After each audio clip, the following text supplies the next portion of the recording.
Olá, eu sou a professora Marisa de Fátima, de Sala de Leitura da Escola Municipal Taguara e da Terceira CRE. Eu hoje vim falar um pouquinho sobre a importância da contação de história no processo da alfabetização e da inclusão.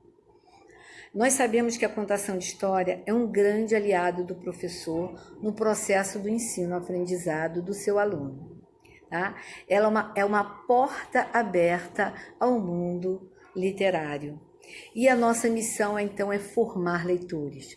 A gente sabe que antigamente as histórias eram contadas de geração para geração e o foco era uma cultura, era a cultura desse povo.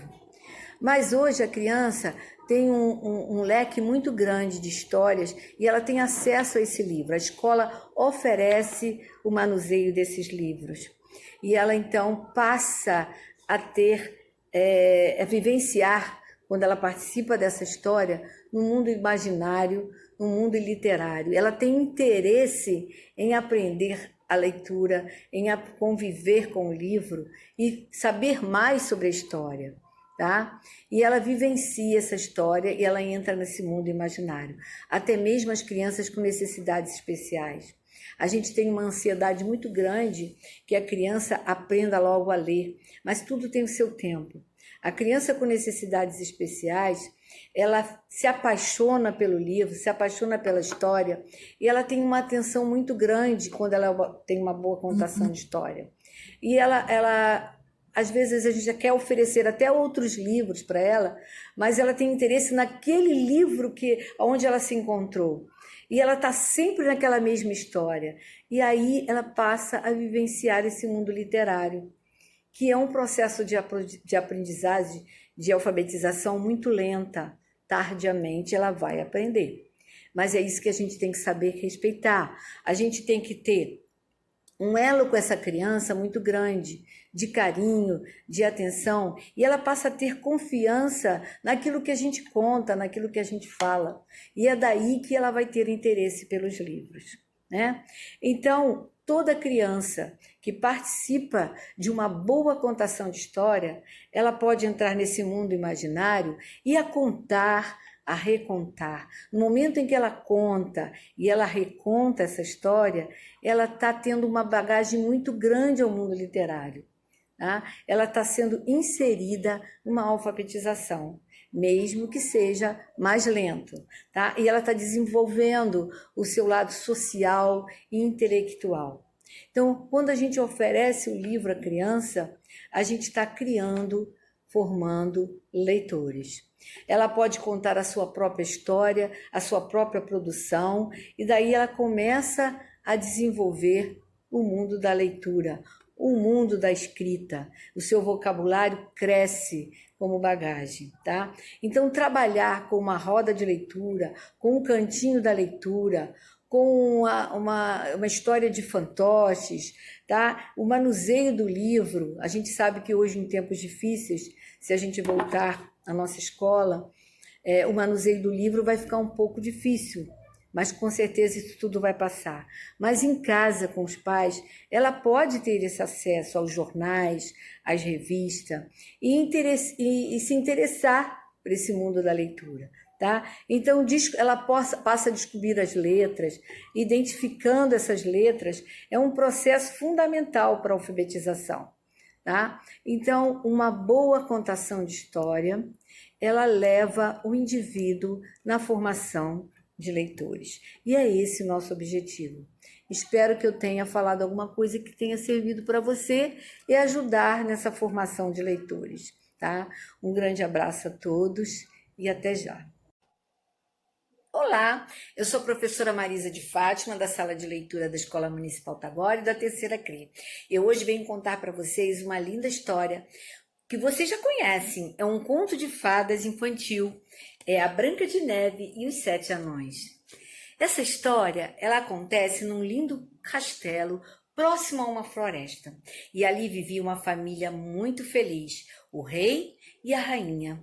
E a rainha deu à luz a uma linda princesa.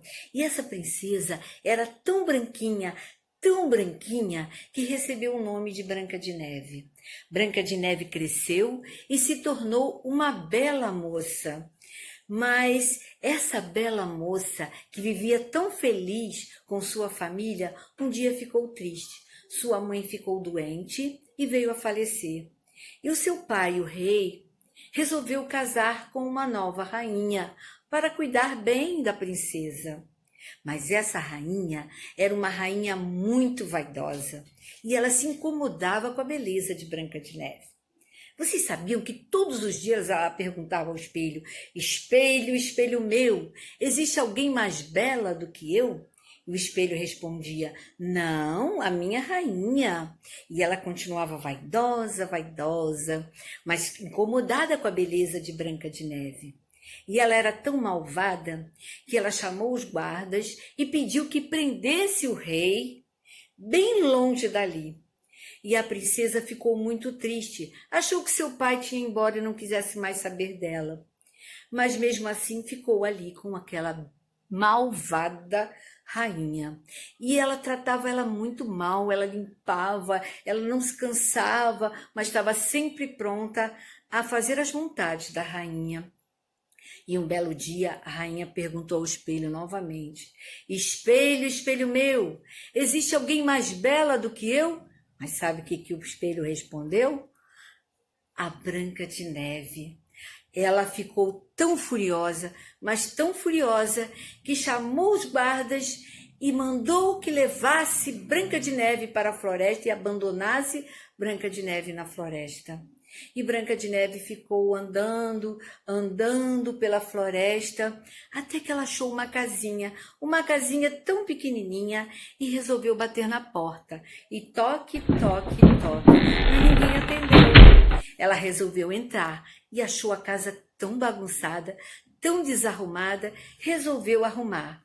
Mas ficou cansada, juntou as caminhas e ela resolveu descansar. Descansou, descansou, e de repente chegaram os 7 anões.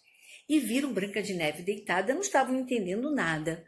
Quando ela acordou, contou toda a sua história, e eles logo foram se apresentando. E então era o Dengoso: eu sou o Dengoso, eu sou o Atixim, eu sou o Dunga, eu sou o Soneca, eu sou o feliz, eu sou o zangado e eu sou o mestre.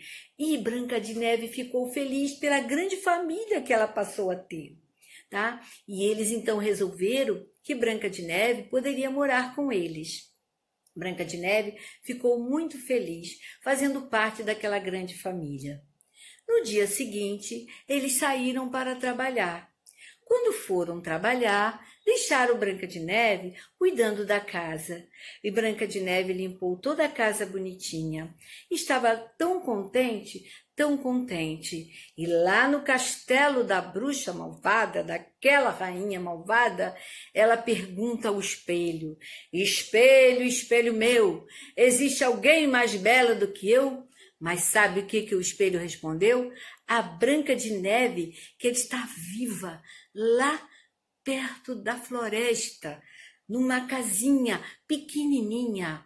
Ah, mas vocês não sabem o que aquela rainha malvada resolveu fazer. Ela se transformou numa velhinha e resolveu se vingar de Branca de Neve. Ela levou para ela maçãs envenenadas. Ela sabia que Branca de Neve gostava de maçãs e fez um grande feitiço. Envenenou essas maçãs e bateu na porta. Toque, toque, toque. E Branca de Neve, tão feliz, abriu a porta e recebeu aquela velhinha, mas recebeu com tanto carinho. E a velhinha chegou e falou: pela sua beleza, eu lhe dou uma maçã. Eu sou vendedora de maçãs. E a senhora princesa pode comer uma maçã.